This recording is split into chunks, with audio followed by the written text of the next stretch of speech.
Alright. Come on, Yuri. You can do this. We need your help. For a while, the doctor and the captor silently glared at one another.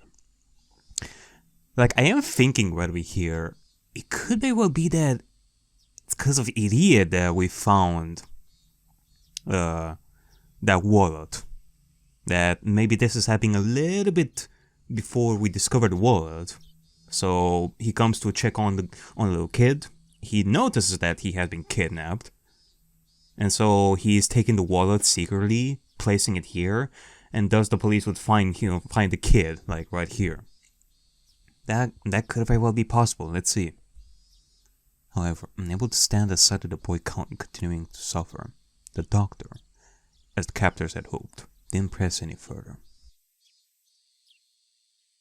その古い手術跡というのが気になります。何の手術でしたか？そりゃわからないです。本当は診療所に連れ帰るべきなんですがね。先生、そりゃさすがにちょっと。The doctor said he wanted to bring the boy back to a clinic, but the captors simply silently shook their heads at the notion. It was a fleeting hope, but it was only natural that the captors would refuse. At the moment, his eyes met with the doctor's. Seeing that the boy's painful state was abnormal, the doctor suspected it was a serious illness. 大丈夫ですか？私は医者です。この手術跡はいつ頃のものですか？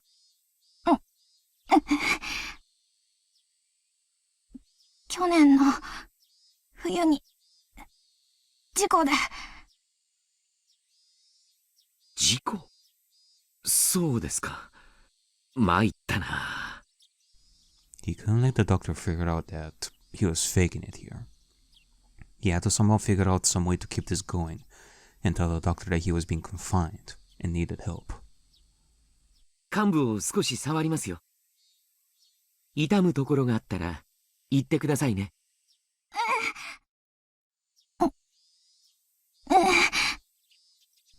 Seeing that it was extremely painful, the doctor crossed his arms and began to ponder.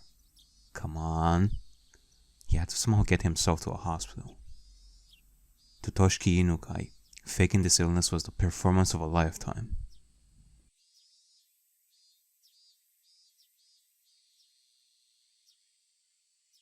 Alright, well, I have hope. I have hope that it was Irie who saved the boy. 皆さんもご苦労さんなことです。お暑いでしょうが、せいぜい頑張ってくださいよ。不法投棄のダンプが現れたらすぐにご連絡ください。急行いたしますのでね。ご協力感謝しますよ、大石さん。どうぞ。A gap wide enough for a single car was opened up in the barricade. Oishi, showing his gratitude, or perhaps a threatening attitude, with a short beep on the horn, rolled the car forward through the checkpoint. This time, my appearance was the very embodiment of the word suspicious. A baseball cap, mask, and sunglasses. On top of that, even though it was sweltering, I was wearing a hoodie. Any respectable police officer would be loath to not stop me for questioning. I had meant to be overcautious, knowing full well that my face was known. But it might have already been too late for that to have any use. Using that as an excuse, I doffed the unbearably hot hoodie and windbreaker, ripped off the mask and hat, and threw them in the seat behind me. ありゃ? Phew. Yeah, it would be hot with いいん that. ですか? こんな小細工したところでどうせ割れているでしょうから。Yeah. そりゃまあそうでしょうな。Oishi, probably thinking that my unexpected behavior was funny, continued to laugh. The beautiful and pristine scenery of Hinamizawa spread out before me. The village itself would have been quite beautiful, if it weren't for the complicated circumstances surrounding at the moment. I'd absolutely love to take Ariakey here for a drive one day. Come to think of it, I didn't get a chance to call her last night. I played around with the idea in my head. But in reality, this village was no sunshine and rainbows. I had heard everything at the prefectural headquarters. At the heart of this village, the intelligence network that the three families wielded was, due to blood ties and regional relationships, unbelievably well organized. Their nets spread not just around Hinamizawa itself, but encapsulated the entirety of the city of Shishibone as well. When I first heard that, somewhere in the recesses of my mind, I didn't take it completely seriously. How could a local organization out in the boonies here have something so grandiose? I couldn't deny that somewhere in the back of my mind, I had ridiculed the thought. But not only were they re-threatening the minister, but they had demonstrated they had a complete grasp on our movements, which were supposed to be top secret. Yeah. They were almost like the secret police that control a small Eastern European country, like in some spy novel. The villagers here wouldn't bat an eye at getting their hands dirty, if it meant fighting the damn project. I also heard something like that at the prefectural headquarters. Not to mention it, when I first arrived here, Oishi also said that this place was a war zone, didn't he? The residents of this village were at the same time freedom fighters. Although by definition they were no different than guerrillas or a militia.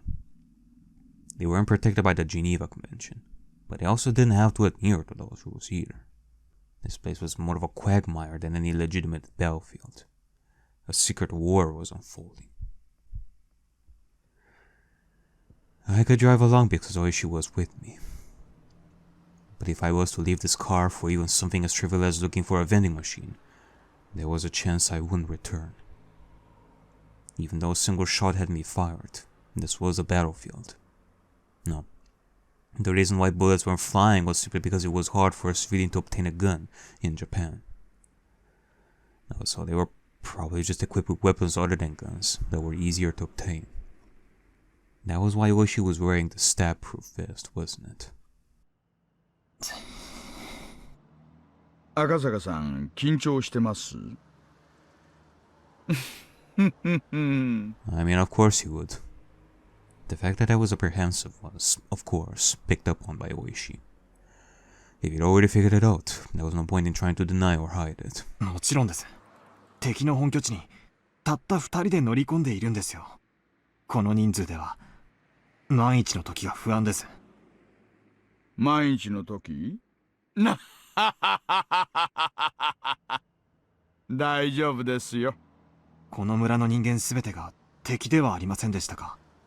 全員が口裏を合わせれば、この村で白昼堂々殺人が起こっても証拠一つ残らない。そういうところだと聞いていますよ。This was what the ironclad rule of not barging into a Yakuza office alone was about. If there wasn't a neutral party involved, that area wasn't bound by the laws of common sense. If something happened, you wouldn't be able to prove it, and there wasn't anybody who would take your side. It was pretty much the definition of poking the bear. Hinamizawa地区へ向かうと同僚に言い残してますしね。万一の時は無線機もありますし、赤坂さんが怖がってるほどね、そう簡単には完全犯罪はできませんよ。まあ、もちろん油断をしないに越したことはありませんがね。赤坂さん、緊張しすぎですよ。前にご一緒してた時の方がリラックスしてらしたじゃないですか。Yeah, well, that's different. Like, first days here in Hinamizawa, he is already sensing some disturbing stuff. Laughing it off, Oishi thumped his chest and grinned, as if to say, I could depend on him. まあ、本当の本当にヤバくなったら。Alright, well, we appreciate it. 桜の大門にはこいつがありますからね。Oishi made a motion by sticking out his index finger. It was undoubtedly the image of a gun. 役に立ちますか。I mean, now that you mention it, we could depend on him in the sense that, so far as I remember, Oishi was never a victim of whatever is happening in Hinamizawa. He always felt invincible in a way. Like, yeah, we see Tomitake die, we have, Takano dying and all that, we have all sorts of people dying because of their involvement in all this. Oishi, he always tends to survive these so far. 撃った後の後始末云々が怖くなければ、実に心強いですよ。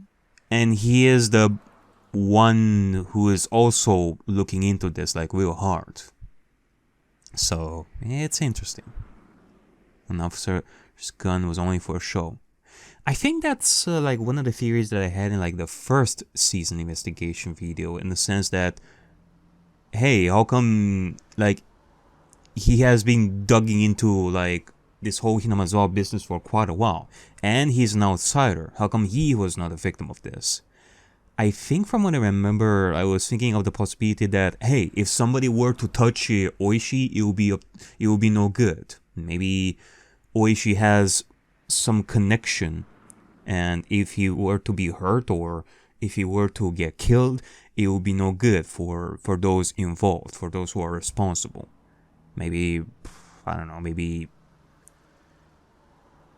Oishi has some connections to the government, or somebody who's related to Hinamizawa, to the Sonozakis, I don't know. If you really wanted to fire it, there were quite a number of stipulations, and you had to be prepared for the long probationary period afterwards. That definitely wasn't worth it. So even if an officer did unholster his gun, there was one who actually wanted to pull the trigger. 赤坂さんは持ってるんですか？これ。まあ、一応。撃ったことは？ありますよ。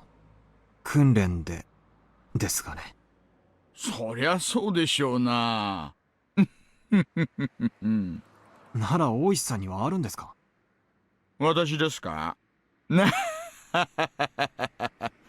まさか、あるわけないじゃないですか。What was this?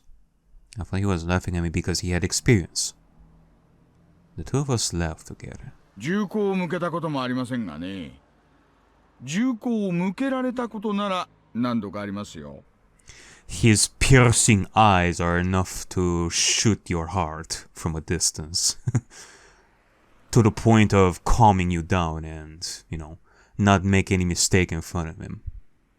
銃口を覗かされるだけで寿命が3年は縮むな。To not do anything that you would regret. If he had never fired a gun before, he can even begin to compare the amount of experience Oishi had over me.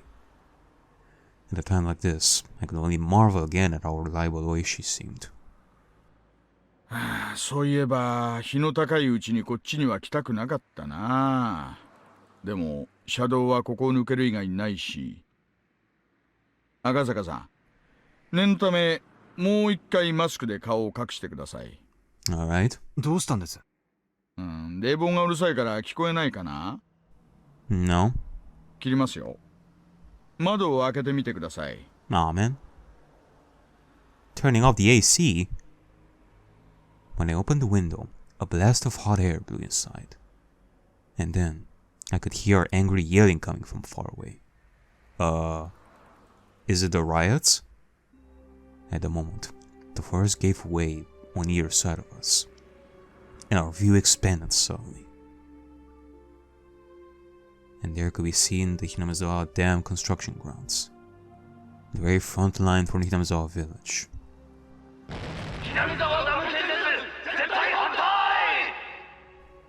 The crackling blare of someone's voice sounded over an enormous loudspeaker. The roar of angry voices continued to rumble. The incredible volume had become a veritable sound cannon, spewing out its ammunition. The prefabricated site office was surrounded by two sets of high fences laced with barbed wire. Lined up in front of those fences were riot police and their vehicles.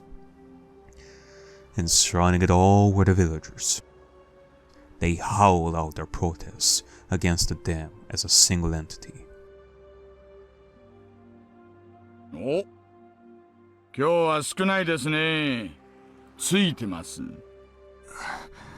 少ないんですか？ええ、多い時だと道路までいっぱいになりますよ。うちうち車も通れません。At first, due to their overwhelming intensity, it looked to me like there was more people than there actually was. But upon closer inspection, there were at most 50 to 70 of them. But the 6 or 7 propaganda trucks lined up that looked like they belonged to a band of thugs were a strange enough sight. The villagers were also wearing helmets and bandanas, as well as covering their faces with masks, adding to the oddity of it all. The propaganda trucks, after braying their chorus, had their volume turned up even higher and began to flood the area with sutures. To say that the noise was downright violent wouldn't be an understatement. From this distance, it was still this loud. The glass in the office was probably rattling from the noise. あれをガンガンやられるとたまんないんですよね。昨日の連中、全員耳栓してて、それでも耳がおかしくなるそうです。気の毒な話です。騒音規制でなんとかできないんですか？うちの県には騒音規制に関する規定ね。それにほら、お経でしょ。宗教活動規制できないし、連中も頭いいんです。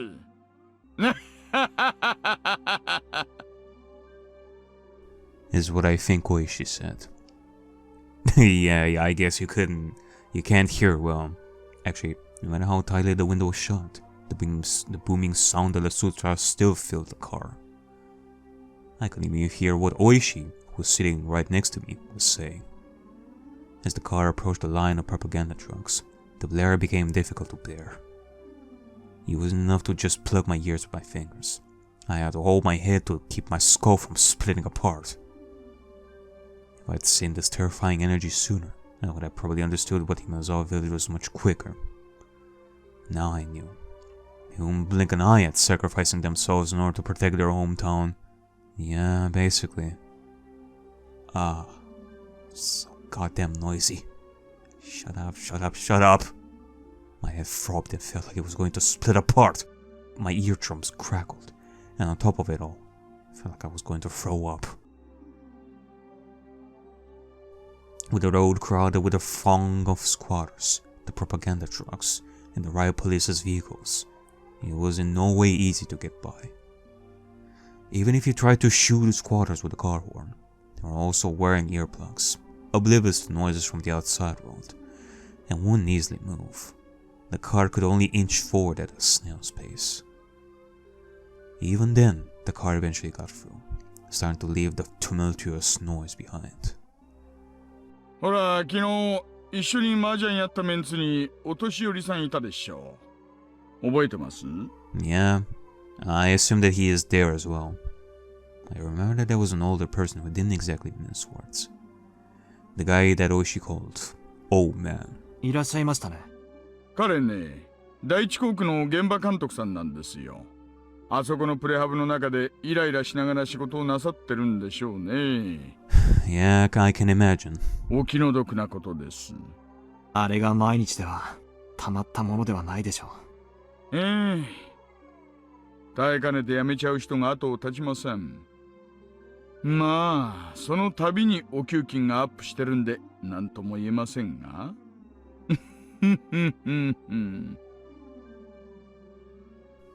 Even having to deal with all that noise and hostility, they still made a wage that Oishi found enviable.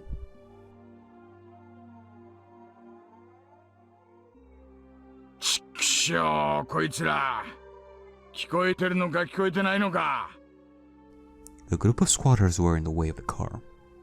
Oishi, sufficiently annoyed, laid into the horn, but there was no indication that they were moving anytime soon.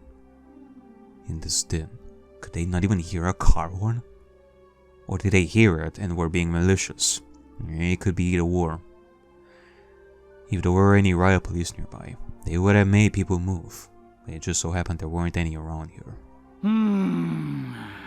もう、ちょいと待っててください。Oishi opened up the door. The hot air and even more heated roar of the crowd spilled into the car.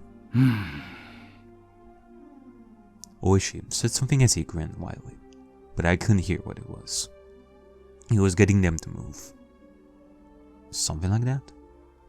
Oishi stepped out of the car and closed the door. The din faded slightly.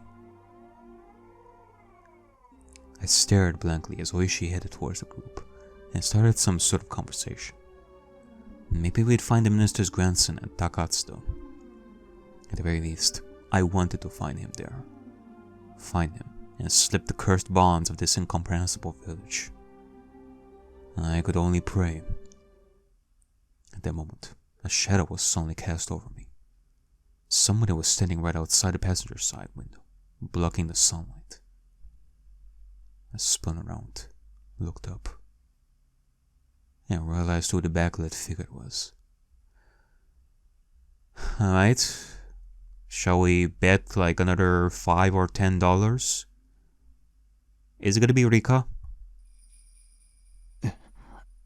Oh, hey, I won the bet again. I don't know if I'd say that's a good thing or a bad thing, but hey, it's something. It was a girl. It was Rika Fude. You're probably wondering why we're still here in the village, even though he clearly told us that we should go back to Tokyo. The girl stared down at me with a bored look in her eyes. I didn't have any justification for it, but I felt like I'd been found by somebody I shouldn't be found by.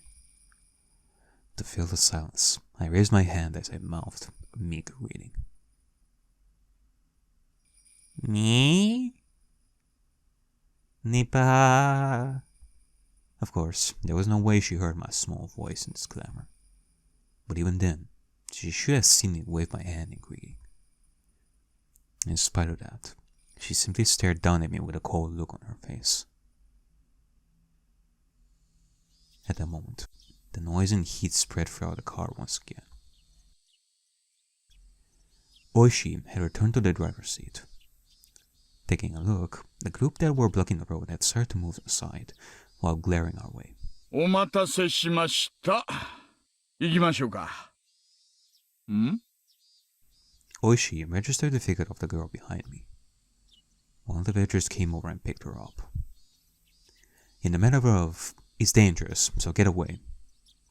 It was then that she whispered one or two words. However, I couldn't hear any of it. さて、行きましょうかね。飛ばしますよ。もちろん、法定速度遵守で。As if to shake off the still audible angry voices, Oishi floored the gas. Along with the roar and the din and the shouting, the villagers and the girl quickly disappeared behind us. この先を抜けると高津戸地区です。銃撃戦の覚悟は大丈夫ですか？安全装置外すの土壇場でとちらないでくださいよ。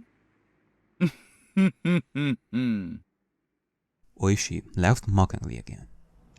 I was more concerned with what the girl had said, however, as I was vaguely bothered by it. What was she trying to say with that apathetic and candid expression? 今から緊張したって仕方ないですよ。むしろ収穫がなくて勇み足って可能性だって十分にあるんですから。But there was no longer a way to confirm what the girl had tried to tell me. It might have been that the girl would warn me to go back to Tokyo again, or else was saying to me who was here now, ignoring that warning. 警告したのに、バカなやつ。I had a feeling she said something like that.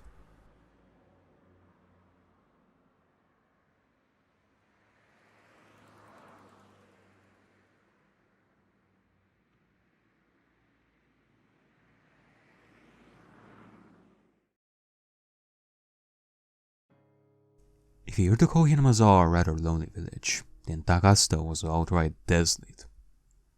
For your everyday city boy like me, I just couldn't understand why anybody would force themselves to live here. There were signs that people had, but they were all covered in dust or enveloped in ivy. indicating that it was all abandoned. こんなところにも人は住んでいたんですね。まあ昔の話でしょうな。こんな偏僻なとこじゃ年寄りには辛いですし。Why is this place so desolate in the first place? 若者だってもう少しまともな土地に住みたいでしょうしね。後を継ぐ者がいなきゃ最後にはこうなるってことでしょうな。Even if I had no personal attachment to the village, seeing the disused buildings made me feel a little sentimental. It seemed that Oishi also felt the same way. こんなところで財布が発見されたんですか。財布の取得者もよくこんなに偏僻なところに通りかかったものですね。Yeah, that's the thing. Which is why I'm thinking that it's Iri. Because if this place was desolate, then there shouldn't be like anybody who would find like a random walnut. It could only be Iri. ああ、村人には山の中に畑を持ってる連中がいましてね。そういう連中は朝晩ここを通りますから。Oh. Or that, I guess. 畑仕事の村人たちは早朝や夕方にここを徒歩で通ると。まさか。行けるところまでは車で行くでしょうな。早朝や夕方にこんなところを走行して落ちているたった一つの財布を発見できます。できたんでしょうな。取得者はどこで取得したと言っていますか。もう少し先を行ったところにある茂みです。取得者はたまたまお腹が痛くなってちょいと茂みで用を足そうと思ったらしい。それで偶然見つけたらしいんですよ。中にちり紙でも入ってるのを期待したんですかね。Can you describe this person to us a little bit? If you have like any information. 話ができすぎているように感じます。財布発見の当初からそういう違和感が拭えません。I expressed the feeling that I had from the start of the day, quite frankly. It seemed too good to be true, but it was unwavering proof. It was too perfect, sickeningly so. And that was my feeling. できすぎってな、案外当たってるかもしれませんよ。というと、実は四課のお友達からちょいと聞いたんですがね、園崎お涼が大臣の孫の誘拐事件について言及したって話なんです。言及した？ Referenced it? 大臣の孫ももう誘拐されてから何日にもなってかわいそうだ。そろそろ解放されるといいなと。そう、お涼のばあさんが縁側でぼそりとつぶやいたってな話らしいんです。Oh. I get the feeling that that was from one of the tips that I also heard. Was somebody spying on them? で、そのぼそりが園崎家の裏の裏のあちこちに伝えられてるようです。Right. I heard something earlier from Sato-san, the informant, that when the little Oreo had a concern, somebody in the family would be considerate.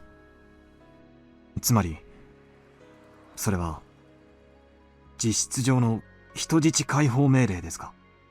私はそう見てます。この出来すぎの財布発見は孫を警察に引き渡すためのイベントじゃないかと。That's what you think. But in that case, I get the feeling that the kidnappers would know. And judging by what I've seen before with Irie, it doesn't seem that way, at least not yet. どうして人質の解放を？そりゃ人質を解放するなんて理由は一つしかないじゃないですか。なんです？取引の成立ですよ。Hinamizawaダム計画の中止を大臣が約束ってことですかね。ダム計画なんて必ずなくなっちゃいますのです。At that moment, Those words that the girl had said resurfaced in the back of my mind. In the end, news turned out exactly as she had proclaimed. That young girl knew the circumstances. She knew everything about this kidnapping incident, from the beginning to the end. 赤坂 The girl unexpectedly called my name. なんだい？東京へ帰れ。 Huh? あなたは、もう幾くばくもしないうちに、それがあまりにもみすぼらしくて、気の毒な姿だから。今のうちから、警告してあげているのです。どうして私が後悔することになると。いちいちうるさいな。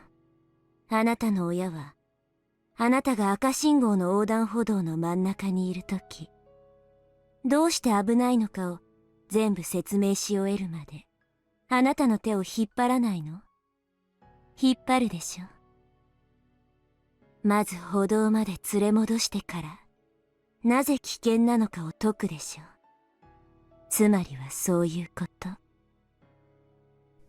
The girl, who knew everything from start to finish, had warned me in the beginning. Go back to Tokyo.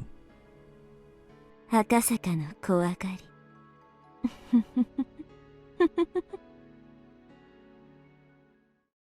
孫は無事見つかるでしょうが、その後はいろいろと厄介な問題になるでしょうな。どう厄介になるかは、一警察官の私には想像もつきませんがね。フルでリカって少女、ご存知ですか？ What they had said was such a non sequitur that all she said in stunned silence for a while. もちろん知ってますよ。御三家の一つ、古出家の一人娘ですね。どういう少女なんです？おやおや、これは意外な人物名にちょっと驚きです。公安では古出家が臭いと睨んでおられるわけで、私にも情報を分けてくださいよ。あ、いや、そういうのじゃないんです。ちょっと気になったもので。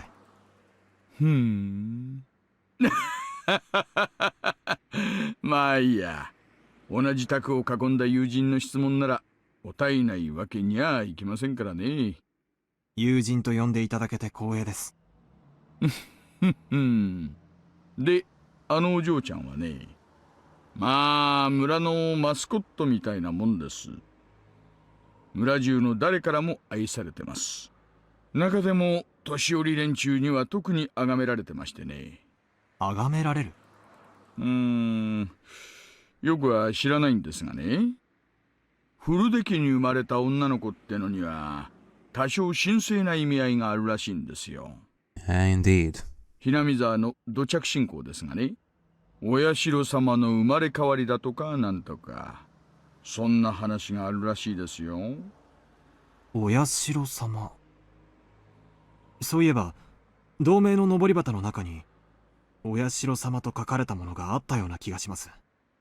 何ですか、お社様って？hinamizawaの守り神様の名前です。村にあだなす者に罰を当てるって信じられてましてね。まあそんな便利な神様がいたらダムの連中はとっくに神罰にやられているんでしょうが、幸い今日までその罰ってやつは一つも起こってませんがね。村にあだなす大臣の孫がお社様の怒りに触れ、なんて言いましたっけ？そう、鬼隠し。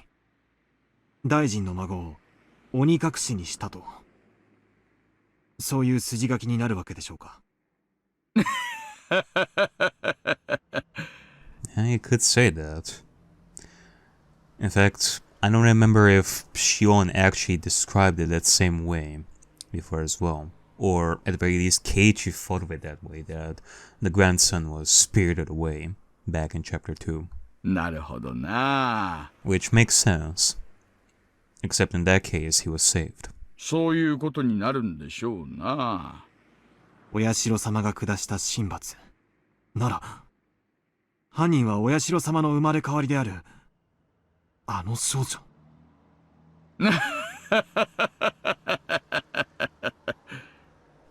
Even I didn't know exactly what I was saying. The fact that Oishi laughed it off was a bit of a relief. Oishi's joyous laughter was so infectious that I began to laugh like an idiot as well. ありゃ、こりゃ珍しい。Oishi, after laying into the horn several times, rolled the window down and leaned out, waving his arm in an exaggerated manner. It was a car headed the opposite way. Until now, we hadn't run into any other cars except our own. Oh.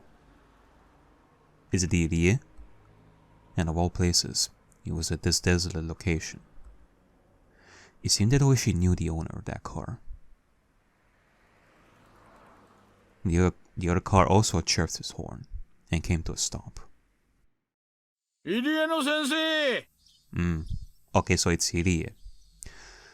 Now, I was gonna say that I was thinking, okay, maybe it's Irie who found the wallet and placed it there for the police to find it, but that will be under the condition that it happened like a long time ago. But no, apparently, like, Irie meeting with the grandson and the kidnappers, it was happening like at the same time as us going to Takatsudo. So yeah, I guess this means that it couldn't have been Irie who put the wallet, because finding the wallet was something that happened a while ago, not right now. So yeah, it could well be there somebody else put the wallet there. こんにちは。 The other car's window rolled down slowly, revealing a young man in a white overcoat. He was about my age, or perhaps a bit older. But you really can't judge somebody by their appearance. 大石さんじゃありませんか。こんにちは。珍しいところでお会いしますね。そりゃこっちのセリフですよ、先生。まさかこんなところで会うとはね。Alright, well, let's see if Irie found out about the kidnapping in the first place. If the grandson managed to secretly tell Irie that he got kidnapped. Let's see. どうしたんです？いえね、ちょっとした往診です。Actually, Irie telling us this, it's like a miracle. Whether he knows that it's a kidnapping or not, him telling us about this would actually help us. ありゃ、そうですか。休館とかでしたか。いえ、そんなに大したことではありませんでした。Alright, come on. よかったですよ。Come on. お医者の世話にならずに済むなら、それに越したことはないです。ではこれで。急いで戻らないと、スタッフに怒られますんで。なっはははは。診療所長さんも大変です。ではでは、お気をつけて。The young doctor named Irie, after gesturing his farewell, drove forwards and soon disappeared around the corner. Okay, come on, Oishi. Like, use your head a little bit right over here. You are a smart person. Like, Irie being called right in the bumfuck nowhere, like right over here, for an emergency call, like that. That definitely must be the grandson. Oishi also drove forwards, but soon came to a stop again. He pulled out a worn map book from the dash. His expression didn't have an ounce of irreverence. He was perfectly serious. どうしたんです？今日は診療所は往診の日じゃないはずです。よっぽどの急患か、特殊な事情のある患者ということになりますね。Yeah, there you go. The alarms are sounding behind Oishi's back right over here. Oishi flipped through the pages, opening up to the map of Takatsudo. After that, he took a look around and started to figure out what our current location was. その急患が怪しいということですか？言ったでしょう。高津戸地区にね、住んでる人なんてほとんどいないんですよ。Yeah, basically. 今私たちがいる道はここ。入江先生はこの道に対して。Having no sense of our surroundings, I couldn't digest anything about the place he was indicating on the map. 私たちは財布の取得場所を目指しています。ちなみに取得場所はここ。でもね、高津戸地区にわずかにある民家に向かうには、そもそも道が違うんです。つまり、入江医師は民家のない方角から来たと。山間の段々畑で農作業中に誰かが倒れたってのでない限りね。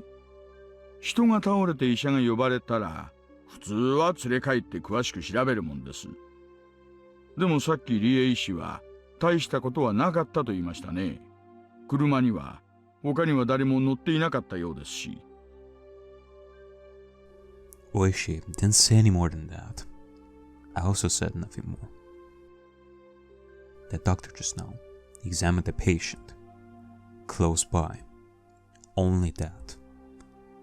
The noisy radio had suddenly gone quiet. The sky had just as suddenly turned an oppressive color. As Oishi mused that it might start to rain, a torrential downpour started, as though trying not to disappoint him. Eventually, Oishi stopped the car. The only sounds to break the silence were the percussion of the rain on the roof and the soft squeak of the windshield wipers. ちょいと静かで行きましょうかね。Alright. Saying that in a quiet voice, he exited the car without an umbrella, careful not to make any noise. Oishi leaned over, indicating the other side of the thicket. He was pointing to a prefabricated shed and a car that was parked inside. The car looked obviously well cared for. It wasn't a vehicle that had been left there for several years. あの小屋は営林署の機材小屋です。夏場以外は利用されてないと聞きました。あの車は営林署の職員の。さあね、公用車には見えないですね。Oishi was playing it cool, but my nervousness was gradually increasing. 一応は念のため。Saying that, Oishi returned to the car. I thought he was going to get an umbrella, but he had grabbed the onboard radio instead. もしもし、大石です。聞こえてるかな？こんにちは、こんにちは。はい、沖宮 PS。大石さん、感度良好です。どうぞ。今、高津戸地区の営林署機材小屋前です。矢後地に向かう方じゃないよ。Hinamizawaから高津戸に入る方の。はい、確認しました。小屋に不審者。これより職質します。5分で連絡なかったら駐在所に連絡と大至急応援パトを送ってください。よろしくお願いします。了解しました。じゃあ行ってみましょうかね。Alright, let's.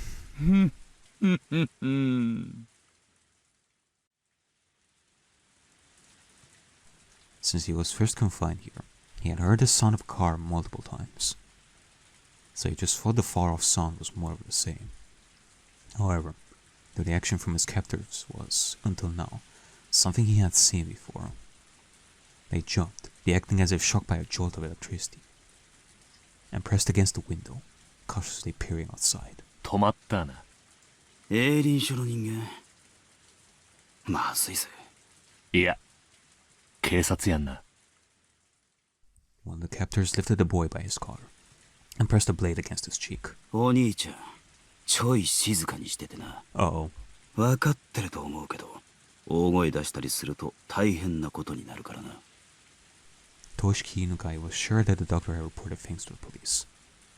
He had felt relief when he thought that he was saved, but not imagining that his captors would resort to violence when they were cornered. His anxiety remained unabated. どうする？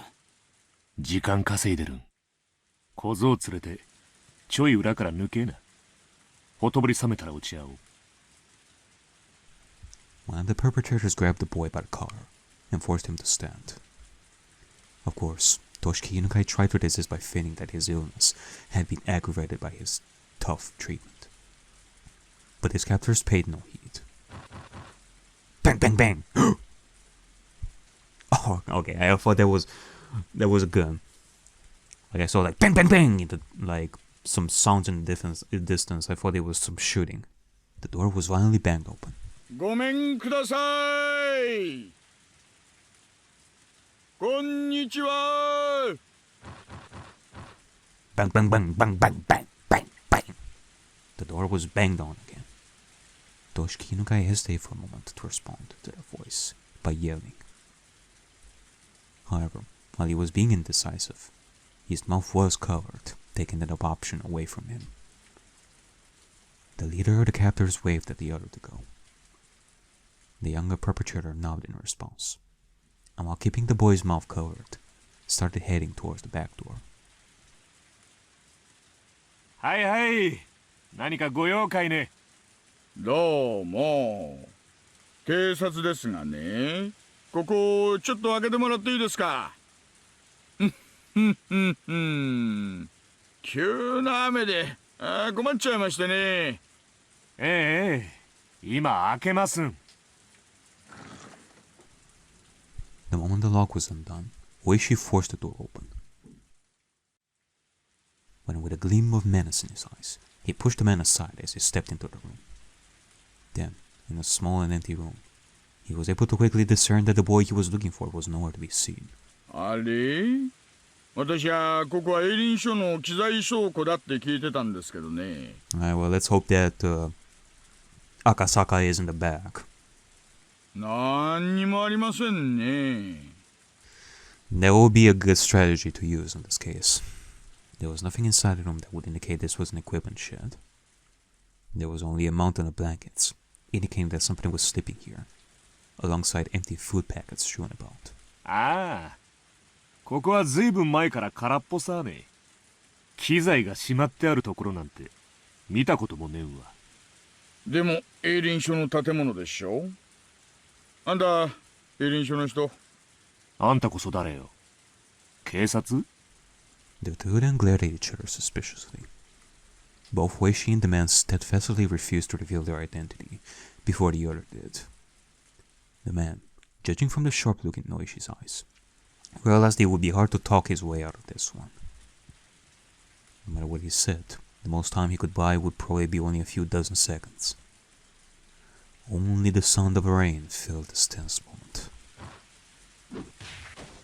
Just then, they heard the sound of a struggle from far off. Akasaka! Oishi had a hunch. There was no doubt that Akasaka, who was circling around back, had run into the perpetrators who were trying to slip away. Yep, basically. Let's go! As Oishi thought that, the man in front of him reacted a moment faster. The man swung with an attack that was more intended to obscure Oishi's vision rather than actually hit him in the face. Oh, God damn it! Seizing his opportunity, the man aimed a kick at Oishi's groin without any hesitation. But he missed his mark and wasn't able to land a critical blow.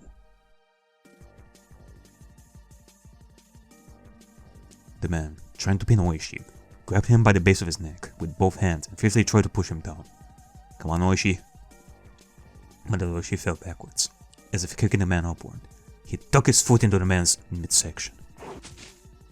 With that leg acting as a fulcrum, the man was flung by the falling Oishi as if by a circle throw.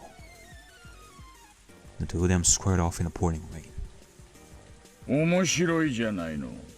Alright, Oishi. Give him a 1-2. Give him a 1-2. 俺とやろうってかね。Oishi, as if trying to cheer himself on, grinned smugly. He then stood up while brushing the mud off himself. Even though he countered the assault, Oishi was getting up rather awkwardly compared to the man of Hufu, who swiftly sprang to his feet. Oi-san! Hayaku! Akasaka's voice rang out from the distance. Oh, could it be possible that Akasaka managed to subdue like the other kidnapper? Judging from the distress in his voice, he'd already engaged in a fight, and wanted Oishi to already convene with him.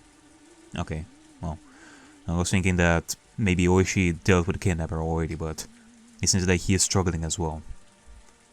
But Oishi's hands were full as well. 赤坂さん、申し訳ない。ちょっと待っててくださいよ。 The man raised both fists into a stance that hinted at him being acquainted with karate, or some other form of martial art. Of course, Oishi, as an officer of the law, was decently versed in judo. He also had the moxie to have been through his fair share of fights before. He may have not used a gun, may or may not have, but he has got quite the spirit. He can use a punch or two. Because of that, he could tell that the man in front of him was quite a bit better at fighting than he was. Ah, damn it. Thinking that this was going to be easy just because the order came from the Sonazaki family to raise the hostage had been a big mistake. なかなか上等じゃないのよ。久々に胃液がこみ上げてくる感じがしますよ。Oishi played out the situation like it was no sweat. His opponent, seeing his attitude, took that to mean that Oishi wasn't going to go down easily. The man wildly charged forward, attempted to grab Oishi. If the man managed to a successful clinch from his local stance, Oishi would be tackled to the ground and end up being mounted. It was something you saw often when children fought, but it really was a bad position, since you couldn't do much once you were in it. Oishi, responding to that move, also lowered his stance to collide with the man head-on. The moment they clashed, Oishi grabbed the man's label. As he yanked the label upwards, he smashed into the man's solar plexus with the elbow of the same arm. Yes! It was a move from Oishi's own personal brand of brawling judo. He then grabbed on with his free hand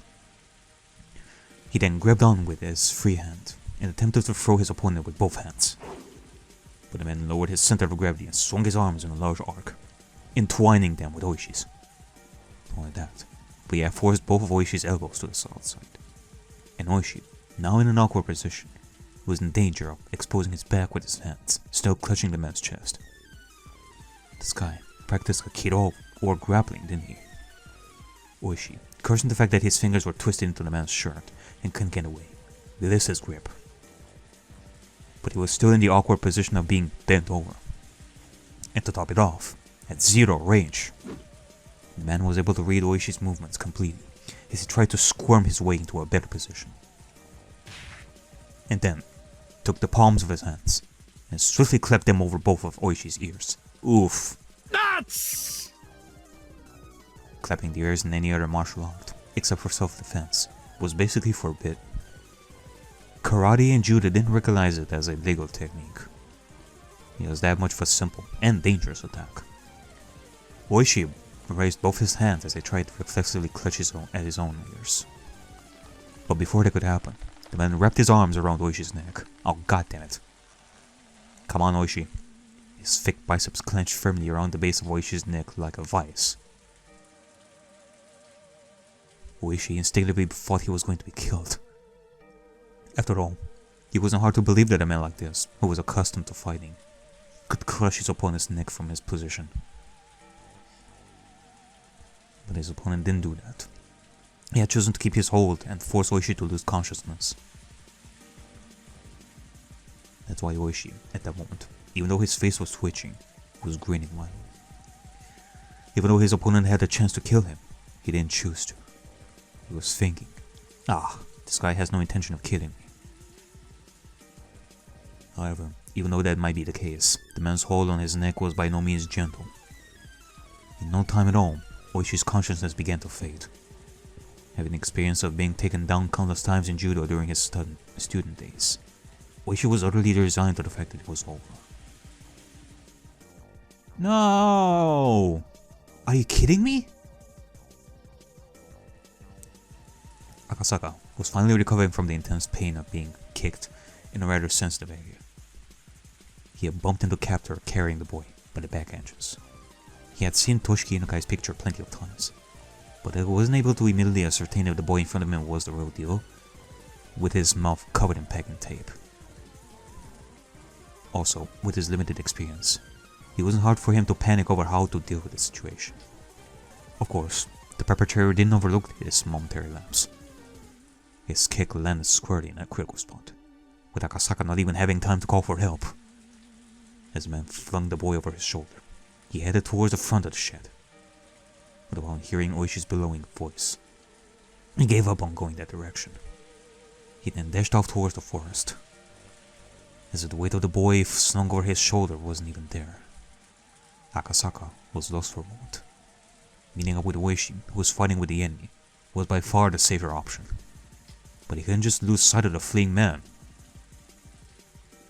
Akasaka stood up and chased after the captor's back.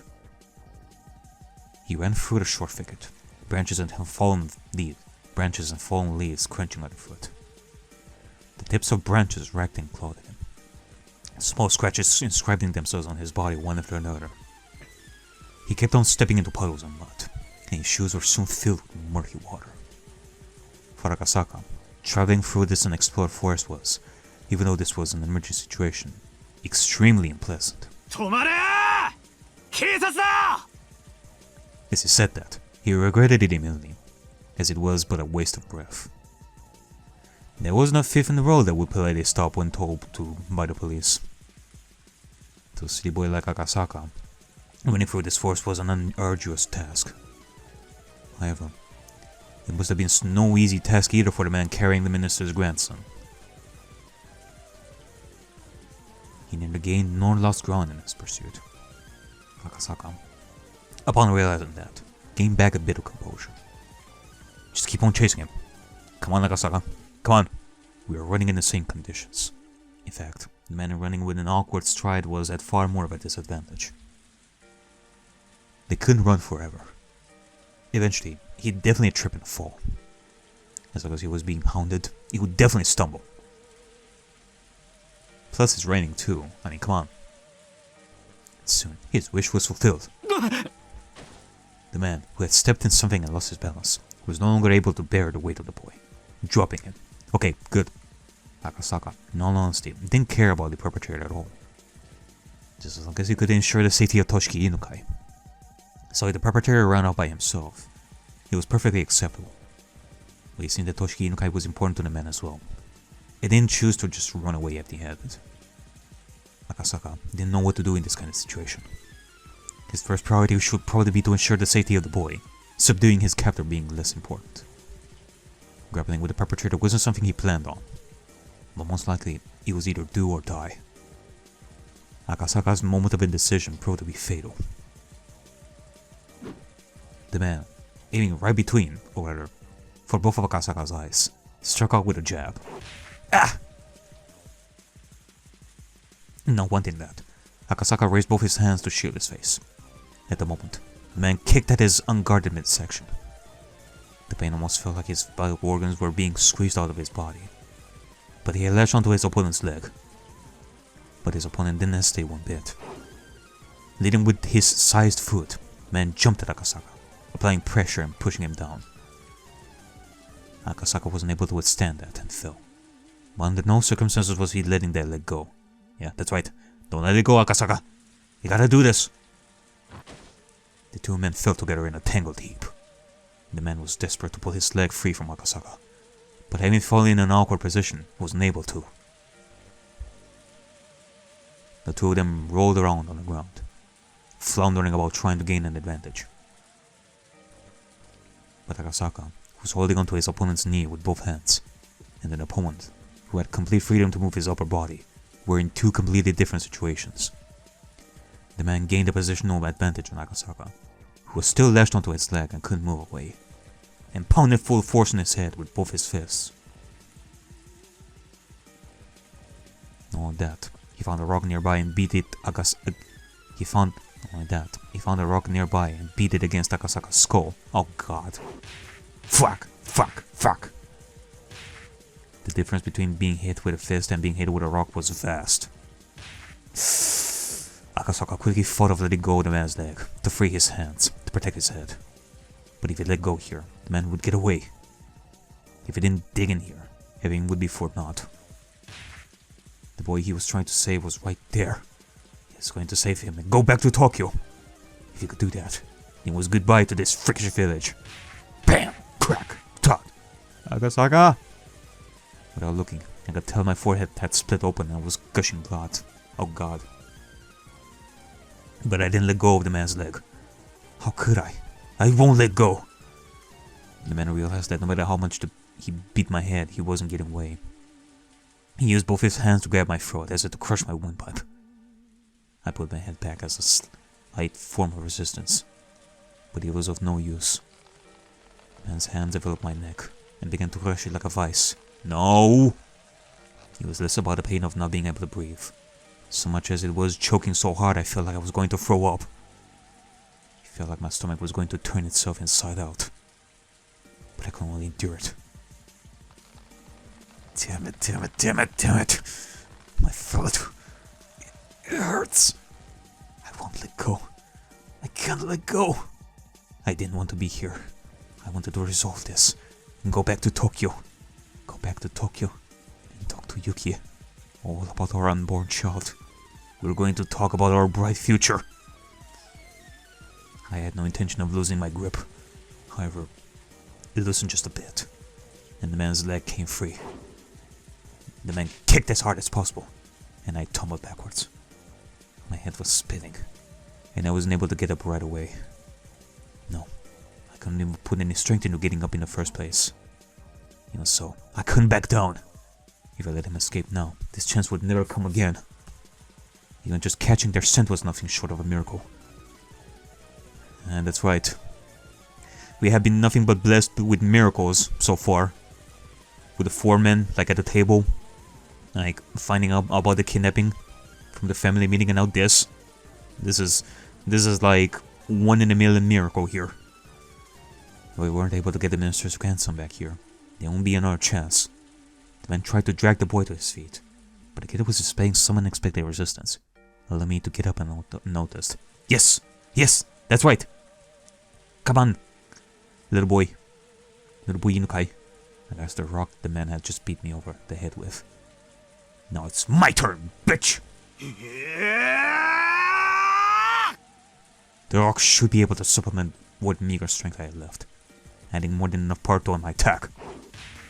My fist, still wrapped around the rock, dug into the side of the man's torso. It seemed like it hurt him quite a bit. The man rolled around for a bit, clutching his side. Freed from the man's grip, the boy hid behind me. Alright, good. To the boy, those were the words he was waiting for the most. But the crisis was still not over. That was because, even though he was still clutching at his side, the man had gotten up again and taken a fighting stance. I could see in the man's eyes the resemblance of the pain I had caused him, and the confidence that he could still beat me. If we were to clash head on again, he might not even stop if my head were split open. これ以上抵抗するな。おとなしく降参しろ。てめえこそ小僧をこっちへよこすんだ。首の骨をへし折られていか。誰が貴様の言いなりになどなるものか。もうじき応援が到着する。貴様らに逃げ場などない。 The man reacted adversely to the word reinforcements. That was because he now knew the arguing like this wasn't just a waste of time, but put him closer and closer to danger. Realizing that, the man shifted mental gears almost too quickly. なら手っ取り早く済ませるぜ。こいつならどうだよ。What the man pulled from his back pocket was of all things, a gun. Oh god.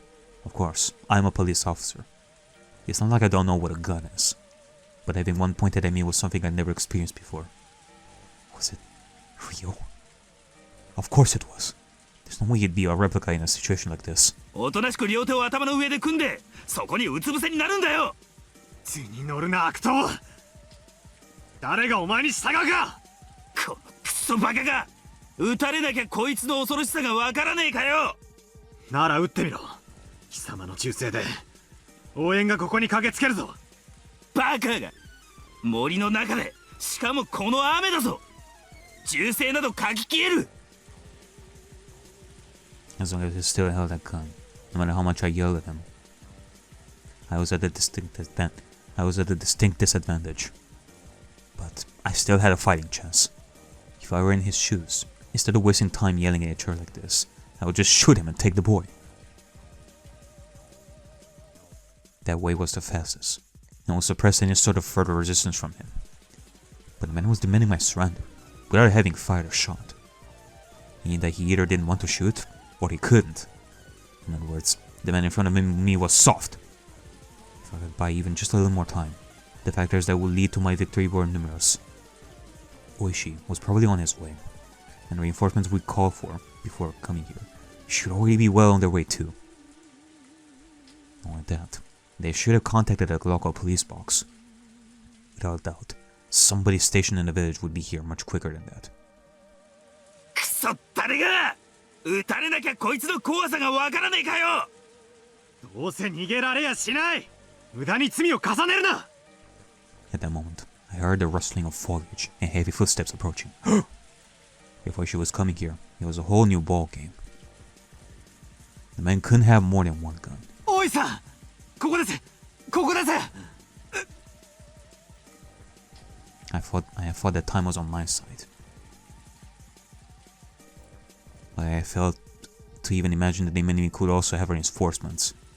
I mean, we did see that Oishi was losing his consciousness before.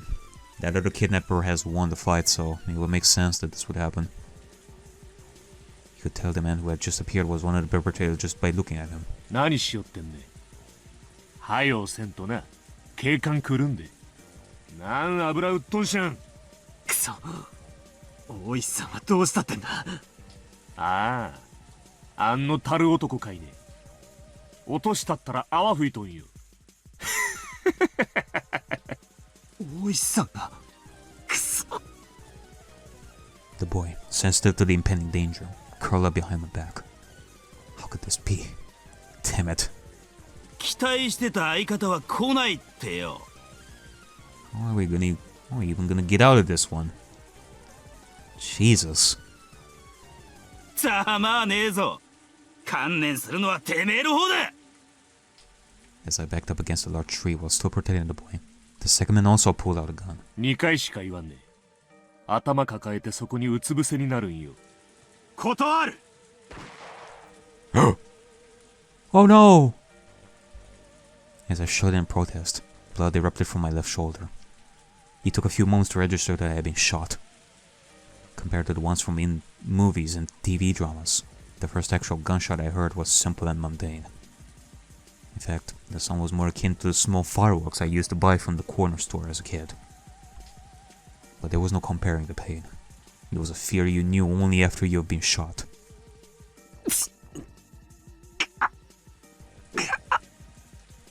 Oh no. おじさん、大丈夫？大丈夫？ The boy, in his confusion, tugged at my clothes, agitating the wound even further. I wanted to put on a bold face and reassure him, but my voice was hoarse and had the opposite effect. 大丈夫。すでに応援は要請してあるんだ。すぐに警官隊が駆けつけてくれる。警官が来る前に、お前額にもっぱつくれちゃる方が早いんね。無駄な殺生すなっちゅう、本家に言われとんか加減しとんね。あんまりなめとんと、容赦せんとよ。This was bad. He was very bad. The second man was completely different beast than the first. He had no signs of indecisiveness or mercy. If this man said he'd shoot, he'd shoot. He wasn't somebody that a man like me could buy time from. I really hated to admit it, but at that moment, the image of Yuki's smiling face crossed the back of my mind. Nah. There's no way. I knew what that meant. I was warning myself to not throw my life away over a matter of pride. Of course, I didn't want to die here. I was just starting a new life with Yuki, and I wanted to see the face of our soon-to-be-born child. Why should I risk my life for some minister's grandson when I was at such a critical juncture in my own life? Damn it. I need to stop rambling at myself. So what do I do now? What do we do? Give up the boy and extend my own life? What a good idea. Everybody's life is precious. My own life was in danger. Nobody would blame me. God damn it. It hurts. It hurts. If I had known it would be this painful, I wouldn't have played the tough guy. My biggest miscalculation, though, was that the sound of the gunshot was far quieter than I imagined. If it wasn't all that loud, it would be drowned out by the rain in the forest. Basically. It wasn't something that somebody far away could hear. Oh god.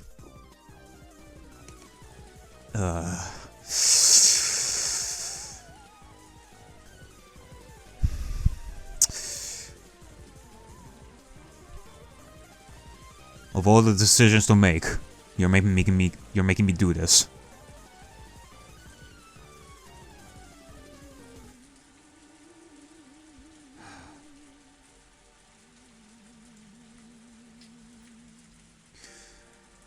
All right, let's risk it. Shit. I can't afford to die in a place like this. I need to survive and return to Yuki's side. For a moment, I catch a glimmer of hesitation in the eyes of the man holding the gun. This guy's unsure about shooting at me? So, maybe if I jump at him now, I could...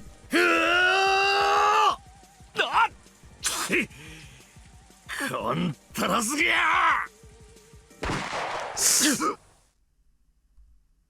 a flash, everything before me grows dark, as my consciousness leaves me behind.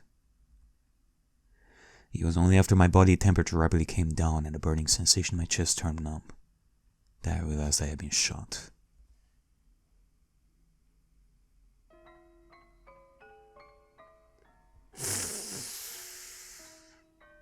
Oopsie. Alright.